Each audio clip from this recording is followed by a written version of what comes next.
Halo teman-teman semuanya, kembali lagi di channel Ridho Abdillah. Masih bersama saya Ridho Hauzan Abdillah.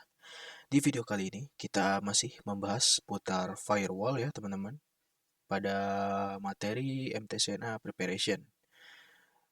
Jadi kita melanjutkan materi yang sebelumnya telah kita bahas, yaitu masih di pembahasan firewall, tapi kali ini kita akan membahas tentang firewall NAT teman-teman.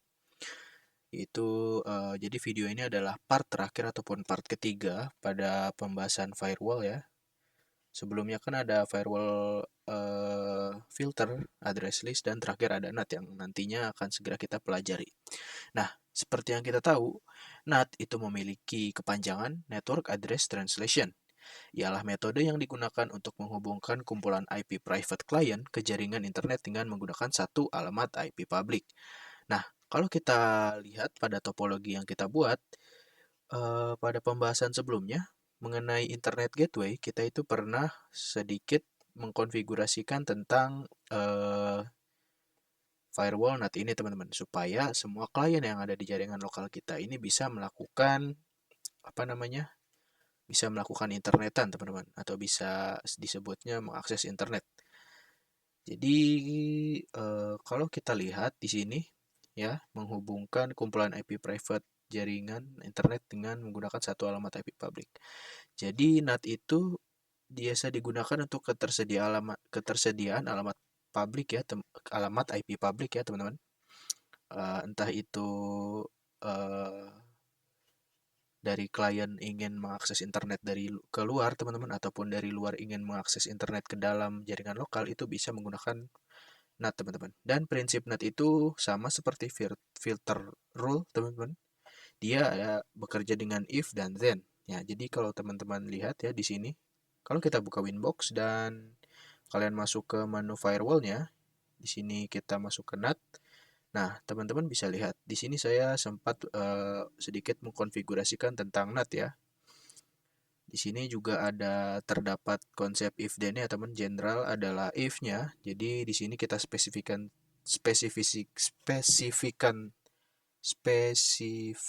terlebih dahulu, spesifikasikan. Nah, yaitu ya, spesifikasikan dulu chain-nya apa. Misalkan di sini ada SRC NAT ataupun DST NAT ya, teman-teman. Input dan output ini jarang kita gunakan. Yang akan sering kita gunakan hanya DST dan SRC. Nanti akan kita jelaskan ya. Lalu di sini mungkin tidak akan dibahas penting ya, teman-teman, karena kita sudah membahas pada pembahasan sebelumnya. Action ya, di sini bisa kita sebut sebagai then teman-teman. Setelah kita spesifikasikan itu if-nya, yaitu seperti ini ya teman-teman, IP-nya dan tujuannya kemana, dan action-nya akan diapakan misalnya teman-teman. Jadi misalkan di sini action-nya mau di masquerade kan, ataupun di accept, ataupun DST, ataupun SRC, itu ada banyak ya teman-teman.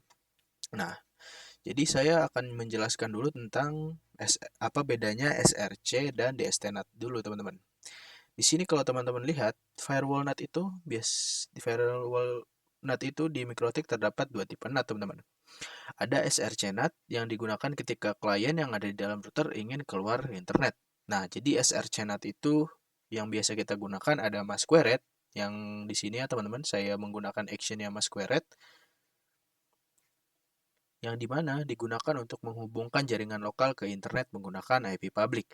Nah, jadi seperti yang teman-teman ketahui, MikroTik kita itu bisa mendapatkan IP eh, melalui DHCP ataupun dynamic, atau juga bisa static teman-teman.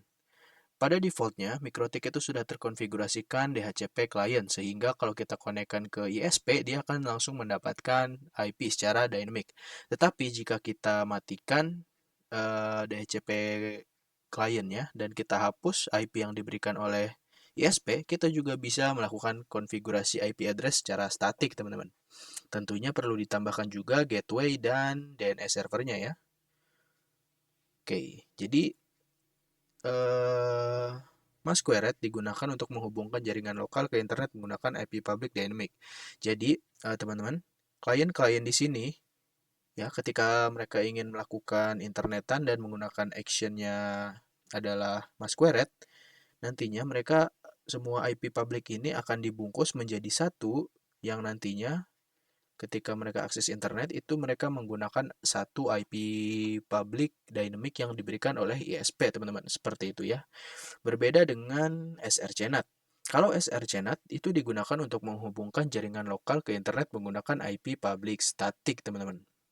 Jadi misalkan di mikrotik ini kita sudah mengkonfigurasikan IP statik ya, teman-teman. Di Ether 1 ada 192.168.142.200 sampai 202. Nah, nanti pada firewall filter NAT rule-nya itu kalian bisa mendefinisikan misal klien 1 ketika ingin keluar ke router ke internet dia bisa menggunakan IP statik mana, teman-teman. Misalkan mau yang 200, 201 ataupun 202 itu bisa banget ya. Jadi kurang lebih seperti itu ya, teman-teman. Dan ya, kita akan membahas yang masquerade-nya dulu ya, teman-teman. Kita bahas dua-duanya sih. Jadi masquerade mungkin nggak bakalan kita praktekkan di sini karena kita sudah sering sekali melakukan konfigurasi NAT-rule menggunakan masquerade. Jadi langsung saja nanti kita akan melakukan konfigurasi menggunakan srcNAT yang ini ya, teman-teman. Tipe NAT-nya srcNAT dan kita gunakan yang srcNAT juga. Jadi langsung saja di sini kita akan coba menghubungkan jaringan lokal ke internet menggunakan IP public static, teman-teman. Nah, pertama-tama teman-teman itu tentunya harus membuat IP dulu ya pada mikrotik kita. Di sini teman-teman bisa buka Winbox-nya. Nah, di bagian addresses, nah teman-teman bisa lihat di bagian sini biasanya kalau IP yang diberikan oleh ISP itu akan ada huruf D, teman-teman, yang menandakan bahwa IP yang dimiliki oleh mikrotik itu diberikan secara dynamic. Tapi di sini nggak ada karena saya mengkonfigurasikannya secara statik. Nah, gimana caranya untuk menambahkan IP tersebut, teman-teman? Caranya gampang banget. Teman-teman tinggal tambahkan saja nih. Atau kalian dari sini buka dan kalian tinggal kopikan saja. Dan pada oktet terakhir ya, itu yang kalian ganti. Misal 19199, kita apply, lalu copy lagi. Lalu kita mau masukkan 198, apply, lalu copy lagi. Kita masukkan 197, teman-teman. Seperti itu. Apply. Oke. Nah, teman-teman bisa lihat di sini kita memiliki 4 IP ya, teman-teman, yang kita konfigurasikan secara statik. Yang dimana 4 IP ini yang terdapat pada Ether 1 nantinya bisa digunakan pada NAT rule ini ya, teman-teman. Di sini. Nanti pada bagian ekstranya. Oke, teman-teman, maaf ya. Tadi saya videonya habis ke-cut dan saya baru sadar kalau kameranya nggak nyala. Jadi kayak saya nggak facecam, teman. Saya nggak tahu apa masalahnya. Dan mungkin pada pembahasan ini saya nggak akan facecam dulu ya, teman-teman. Mungkin ngebug atau gimana, saya nggak tahu. Tapi nggak apa-apa. Kita lanjutin aja untuk pembahasannya. Nah, kalau sebelumnya kita telah membuat beberapa IP, di sini kita mempunyai 4 IP yang nantinya akan kita gunakan pada bagian srcNAT. Nah, nanti kalau kita menggunakan actionnya masquerade, biasanya IP yang akan dipilih untuk mentranslatekan ke IP public itu akan dipilih secara acak, teman-teman. Entah itu titik 200, titik 199 atau titik 128 itu akan dipilih secara random, teman-teman. Tetapi kalau kita ganti menjadi srcNAT, nah di sini dia akan didefinisikan, teman-teman. IP yang akan digunakan untuk mentranslatekan IP private ke IP publiknya mau diisi berapa, teman-teman. Misalkan di sini saya mau menggunakan yang uh, saya mau menggunakan yang yang ini ya, teman-teman. 1.4 yang titik 198. Sini kita tinggal salah. Di sini kita tinggal isikan pada bagian to address-nya adalah 192.168.142.198 ialah IP yang ada pada satunya yang sudah kita buat. Dan kalau srcNet kita bisa mendefinisikannya secara statik teman-teman. Lalu setelah itu kita bisa melakukan pengujiannya, kita apply dan oke. Setelah kita apply dan oke, kita coba nih teman-teman melakukan pengujiannya dari klien. Apakah bisa melakukan ping teman-teman ke internet dengan komen ping 888. Oke, dari klien 1 sudah berhasil. Kita coba pada klien 2 dan klien yang lainnya. Halo. Kita coba pada klien 1, klien 2 juga ya. Kita coba ping 888 jajan.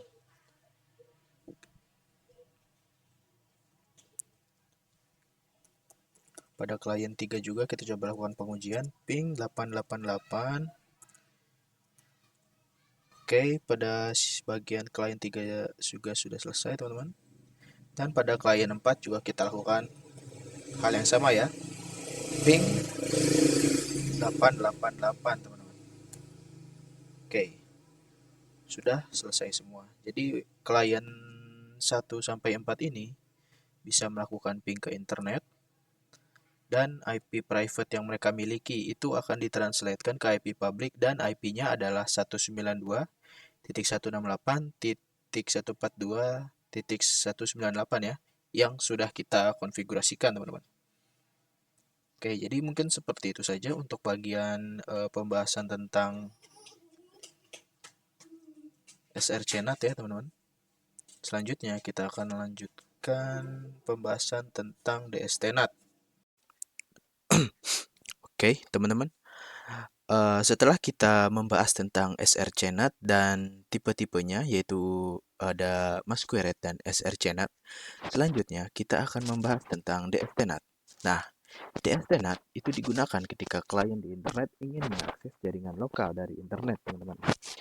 Dan DSTNet sendiri juga dibagi menjadi dua ya. Ada DSTNet dengan nama yang sama, digunakan ketika akan mengakses jaringan lokal melalui internet, port forwarding, atau melempar traffic keluar router, teman-teman. Nah, sebelum kita lebih membahas lebih dalam mengenai DSTNet, kita akan mempersiapkan topologi tambahannya terlebih dahulu nih, teman-teman. Nah, kalau teman-teman perhatikan, pada lab saya satu ini, teman-teman bisa melihat satu perangkat tambahan yang namanya Docker Web Server, teman-teman. Nah, nantinya Docker Web Server ini yang nantinya akan kita gunakan sebagai salah satu objek untuk pengujian DSTNet ini, teman-teman. Yang dimana sesuai dengan pengertian dari DSTNet itu sendiri, ketika klien yang ada di internet ataupun yang berada di luar jaringan lokal ini ingin mengakses Docker Web Server ini, tetapi nantinya klien tersebut akan mengaksesnya melalui IP mikrotik, tetapi tampilan yang akan ditunjukkan adalah web server ini, walaupun kita mengaksesnya melalui IP yang terdapat pada mikrotik seperti itu, teman-teman. Jadi mungkin untuk Dockernya di sini saya akan hapus terlebih dahulu saja ya teman-teman, karena saya akan menunjukkan tutorial bagaimana cara memasang Dockernya. Nah, sebelumnya teman-teman jika belum memiliki device Apache 2-nya, teman-teman bisa keluar dari labnya terlebih dahulu dan pilih yang devices. Nah, di sini teman-teman bisa lihat ada banyak sekali perangkat-perangkat yang bisa kita gunakan di lab Pinet kita.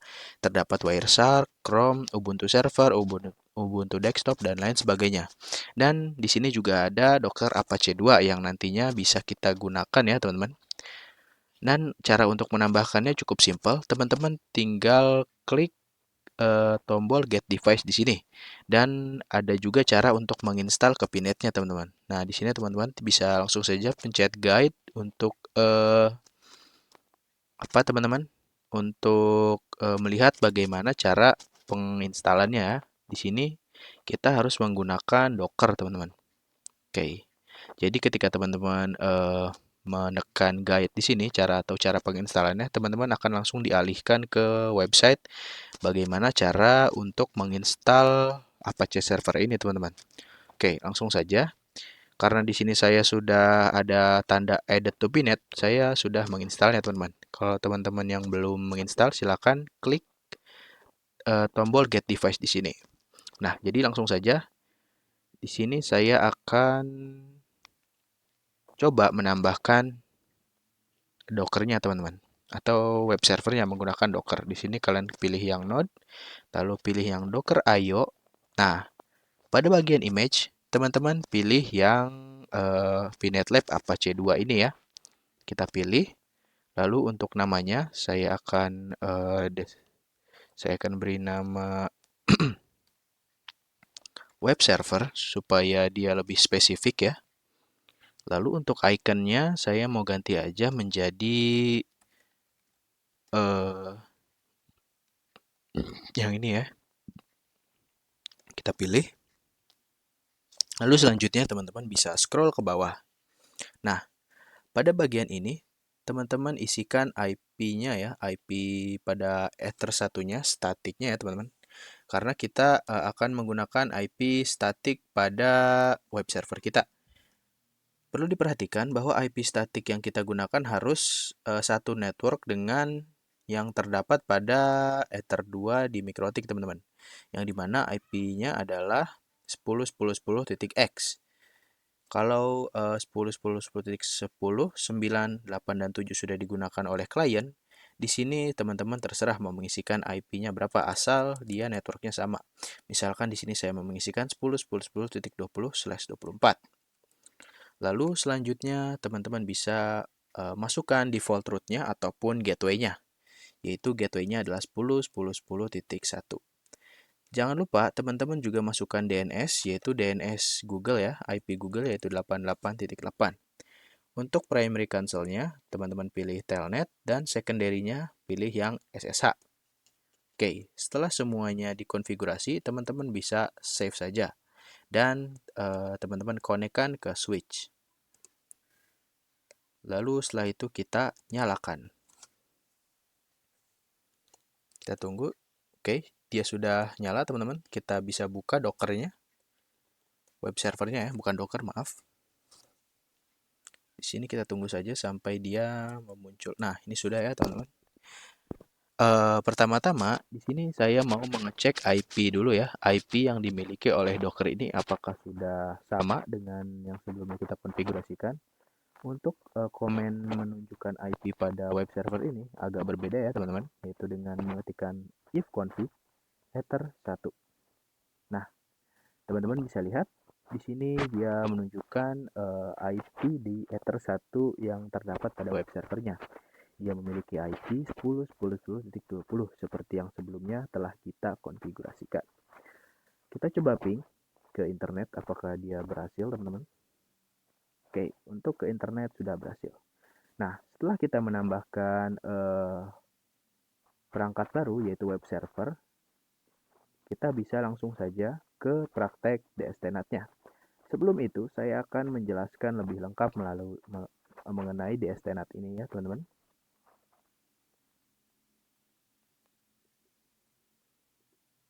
Nah, ini yang DSTNet.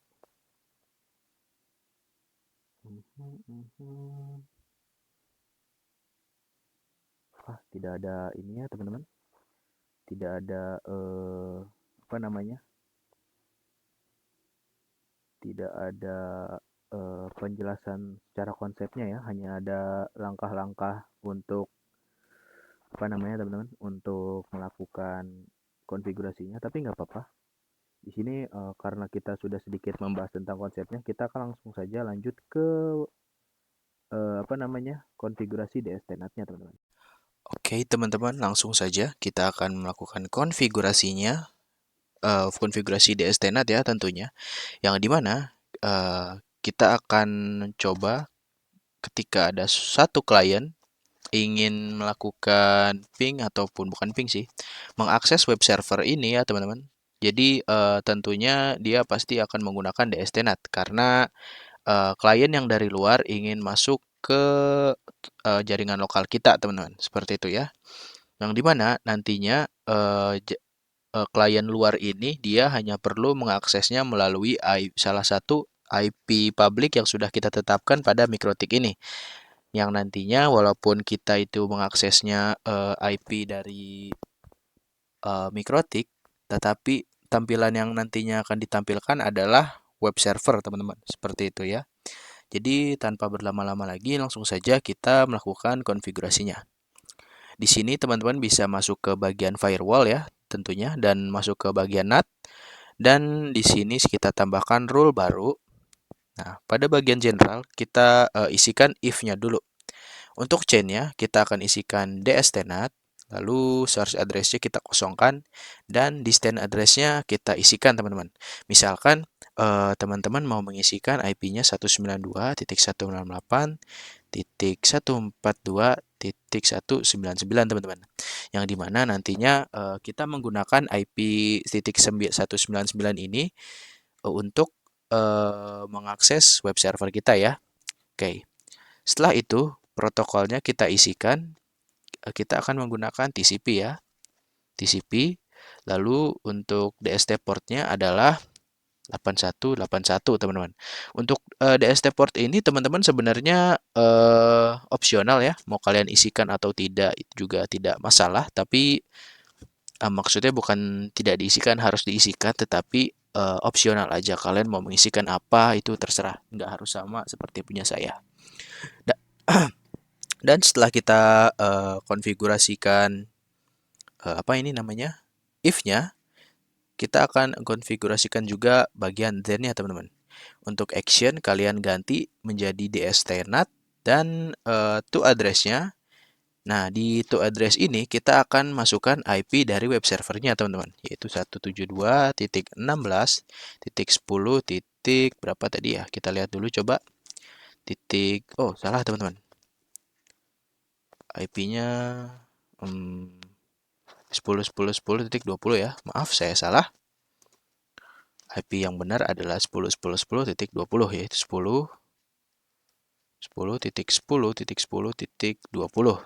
Nah, setelah itu portnya di sini kita isikan portnya adalah port 80 karena biasanya web server itu yang Apache 2 menggunakan port 80 ataupun portnya HTTP ya. Oke, setelah kita konfigurasikan, kita langsung saja apply dan oke. Nah, selanjutnya untuk pengujiannya kita nggak perlu untuk menambahkan klien lagi yang di luar apa namanya, teman-teman, di luar jaringan lokal ini ya. Karena laptop saya itu sudah terkoneksi ke Pinet Lab-nya, kita bisa menggunakan laptop kita sendiri saja, teman-teman, atau host OS kita sendiri untuk coba melakukan akses ke web server ini. Nah, sekarang kita coba lakukan akses web servernya, teman-teman. Di sini kita tinggal ketikkan IP Mikrotik yang statik ya, teman-teman, tentunya yang kita berikan untuk supaya nanti akan dipindahkan ke web server, teman-teman. Di sini kalau nggak salah tadi tuh saya menggunakan 199 ya, 199. Portnya adalah 8181. Kita coba enter, apakah kita masuk? Ya, teman-teman. Di sini kalian bisa lihat web server is running. Artinya adalah web server ini sedang berjalan. Itu berarti untuk pengujian kita kali ini sudah berhasil ya, teman-teman. Dapat disimpulkan dari pengujian kali ini, kita mengakses IP ini ya, teman-teman. IP 192.168.142.199 ini, ia adalah salah satu IP statik publik yang ada pada Mikrotik. Tetapi ketika kita mengakses IP tersebut dan tentunya disertakan port yang spesifik, kita akan dipindahkan ke web server ya, teman-teman. Jadi ketika kita akses, dia tampilannya adalah web server, seperti itu ya. Oke, jadi kurang lebih seperti itu ya, teman-teman, untuk konsep dari dstNAT itu sendiri ya. Digunakan ketika akan mengakses jaringan lokal melalui internet, teman-teman. Seperti itu ya. Jadi melempar trafik keluar router. Oke. Jadi untuk praktek dan pengujian DSTNAT sudah selesai ya teman-teman. Dan selanjutnya kita akan kita lihat ya sebentar pada Google Slide-nya. Oke, mungkin pada praktek dan pengujian berikutnya kita akan konfigurasi DNS server teman-teman. Dan langkah-langkahnya seperti ini ya. Translate IP ke domain. Jadi DNS itu adalah domain name server, yang dimana kita bisa mentranslate IP ke domain. Misalkan IP Google kan 888 ya teman-teman. Kita bisa mengaksesnya juga menggunakan google.com. Tentunya kita harus konfigurasi DNS-nya terlebih dahulu, seperti itu. Bisa dilakukan apabila kita mempunyai kumpulan server pada jaringan lokal kita dan ingin akses oleh jaringan lokal kita menggunakan domain. Jadi sifatnya lokal, tidak di-resolve ke internet ya teman-teman. Jadi misalkan pada suatu topologi ataupun jaringan lokal, teman-teman itu mempunyai sekitar bukan satu atau dua server lagi teman-teman, mungkin 10 atau banyak server ya. Kan nggak mungkin ya kalau kita mau mengakses server tersebut satu persatu, kita harus mengetikkan IP-nya. Mungkin saja nanti akan ada kita lupa ya teman-teman, dan mungkin tidak efisien. Makanya kita nanti akan menggunakan konfigurasi DNS supaya untuk mengakses suatu server kita hanya kita hanya perlu melakukan ping ke nama domain servernya, seperti itu teman-teman. Oke teman-teman, jadi langsung saja ya kita akan buat buat DNS ya teman-teman, dimana nanti untuk server 1 ini dan server 2 ini akan saya buatkan domain supaya ketika klien kita ini ingin mengakses server dari klien itu kita nggak harus teman-teman, nggak harus ping lalu ketikan IP dari setiap servernya. Kita hanya perlu ketikan domain dari setiap servernya saja teman-teman. Dan di sini saya sudah buat catatan di mana untuk server 1 yang memiliki IP 172.16.10.10 itu nantinya akan saya berikan nama domain, dan nama domainnya adalah server1.mydomain.com teman-teman. Begitupun di server 2 ya yang memiliki IP 10.10.10.2, dia nanti akan saya berikan nama domain server2.mydomain.com teman-teman. Dan langsung saja cara membuat domainnya di sini atau membuat DNS servernya, teman-teman bisa buka MikroTik kalian. Kalian pergi ke menu IP dan pilih yang DNS. Nah, di bagian sini teman-teman harus checklistkan yang ini ya, checklist yang bagian allow remote request. Nah, setelah di checklist, teman-teman bisa lihat bahwa tulisannya masih berwarna biru. Nah, gimana caranya supaya tulisannya ini nanti berubah menjadi warna hitam, teman-teman? Ya, caranya gampang banget, kalian tinggal klik apply. Nah, setelah menjadi warna hitam seperti ini, MikroTik kita sudah berperan sebagai DNS server, teman-teman. Nah, setelah kita konfigurasikan seperti ini, kita bisa pilih yang bagian statik dan kita tambahkan DNS statik kita, teman-teman. Misalkan di bagian nama ini kita isikan ini ya, teman-teman. Kita isikan nama domainnya, yaitu nama domain dari server 1. Kita ketikkan server1.mydomain.com. Nah, setelah itu untuk addressnya kita isikan ya teman-teman, address dari server 1 berapa, yaitu 172.16.10.10. Jadi langsung saja kita ketikkan, ya Allah, ulang lagi dong, gak apa-apa lah. Jadi kita ketikkan teman-teman, server1.mydomain.com. Setelah itu, pada bagian address, jadi di sini mendefinisikan address mana yang akan diberikan nama domain ini, teman-teman. Yaitu IP address dari server 1. IP-nya kita ketikkan ya, 10.10. Nah, sudah. Setelah itu kita apply dan kita buat lagi, teman-teman.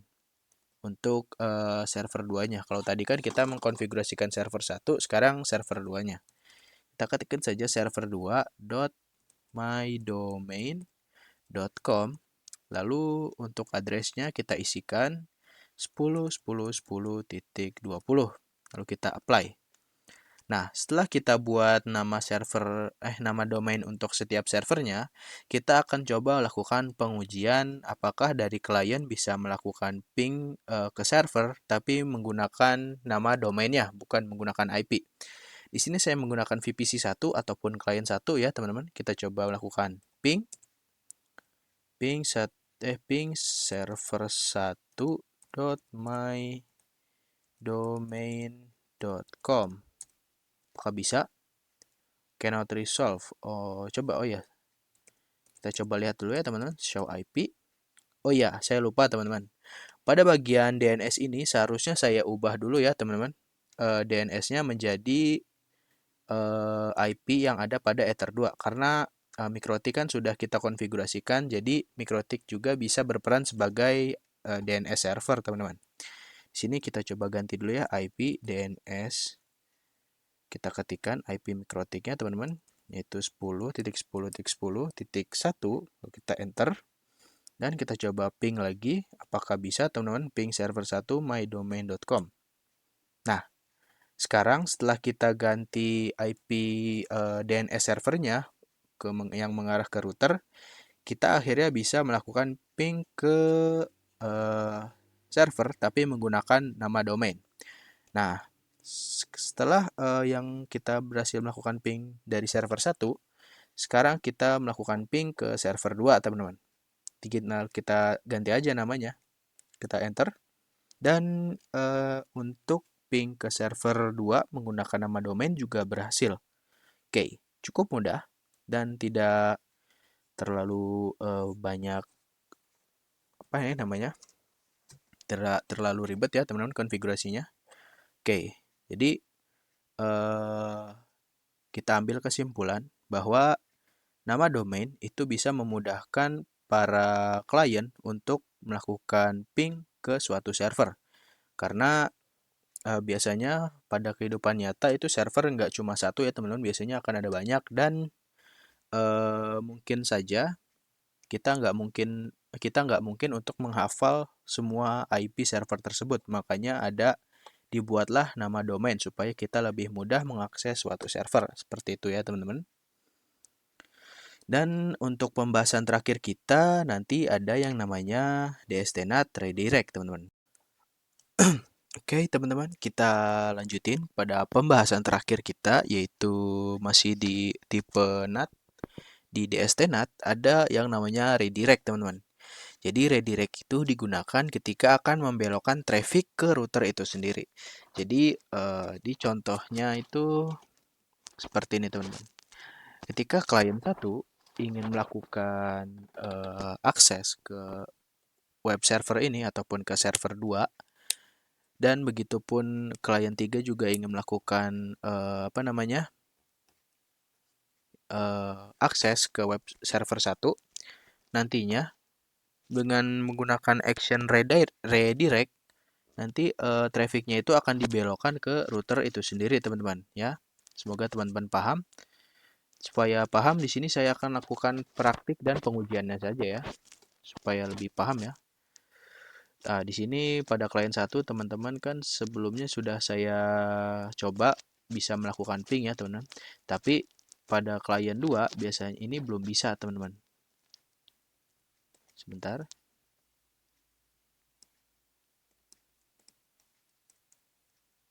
Oke, pada klien 2 itu dia nggak bisa melakukan ping ke server 1 ataupun server 2, teman-teman. Server 1 mydomain.com ya. Nah, tidak bisa di-resolve karena di sini kalau kita buka show IP, karena DNS-nya itu dia masih menggunakan yang 8.8.8, teman-teman. Sedangkan kalau kita mau melakukan ping ke server menggunakan nama domain, kita harus mengganti nama servernya itu menjadi IP dari MikroTik-nya ya. Yang ini, teman-teman. Yang dia berperan sebagai DNS server. Tetapi kalau kita menggunakan DSTNet action-nya redirect, itu kita nggak perlu mengganti DNS-nya, teman-teman. Kita juga bisa membelokkan traffic-nya ke MikroTik itu sendiri. Caranya seperti apa? Caranya cukup mudah. Teman-teman bisa masuk ke menu firewall ya, lalu ke NAT. Di sini teman-teman bisa tambahkan rule yang baru ya. Di sini kita pergi ke general dan chain-nya kita pilih yang DST NAT karena untuk yang action redirect itu dia masih dalam eh, tipe yang DST ya. Dan untuk DST address di sini saya ketikkan 8.8.8.8. Jadi dia mau mengakses 8.8.8.8 ya. Lalu untuk protokolnya saya akan menggunakan UDP. Kenapa UDP? Karena UDP itu dikhususkan untuk DNS, teman-teman. Dan portnya adalah 53. Jadi 53 itu adalah port dari UDP itu sendiri. Nah, setelah itu kita pergi ke action dan kita pilih yang redirect. Jadi ketika teman-teman ingin mengakses 8.8.8, itu trafficnya akan dibelokkan ke router itu sendiri. Seperti itu ya. Lalu kita bisa apply, lalu oke, teman-teman. Setelah itu kita lakukan pengujiannya. Di client 2 ini yang tadinya tidak bisa melakukan ping ke nama domain server 1, kita coba apakah sekarang sudah bisa. Alhamdulillah teman-teman, sekarang sudah bisa ya. Jadi kenapa sudah bisa? Kita simpulkan ketika kita ingin melakukan ping ke nama domain server 1, kita ini kan belum memberikan apa namanya? IP DNS-nya ya teman-teman, belum kita konfigurasikan, jadi masih menggunakan 8.8.8 dan tentunya 8.8.8 itu kan mengarah ke luar router teman-teman, yang nantinya di sini kan tadi kita sudah konfigurasikan ya, di sini DST address-nya 8.8.8 dan action-nya itu redirect. Jadi ketika klien 2 ini ingin melakukan ping ke DNS servernya Google, dia itu dibelokkannya ke router itu sendiri. Jadinya dia bisa melakukan ping ke DNS server nama domain server 1 karena router itu sendiri sudah memiliki DNS server. Jadinya nggak perlu melakukan konfigurasi DNS server di klien 2 ini. Seperti itu ya teman-teman. Oke, saya harap kalian semua sudah paham ya tentang firewall NAT ini.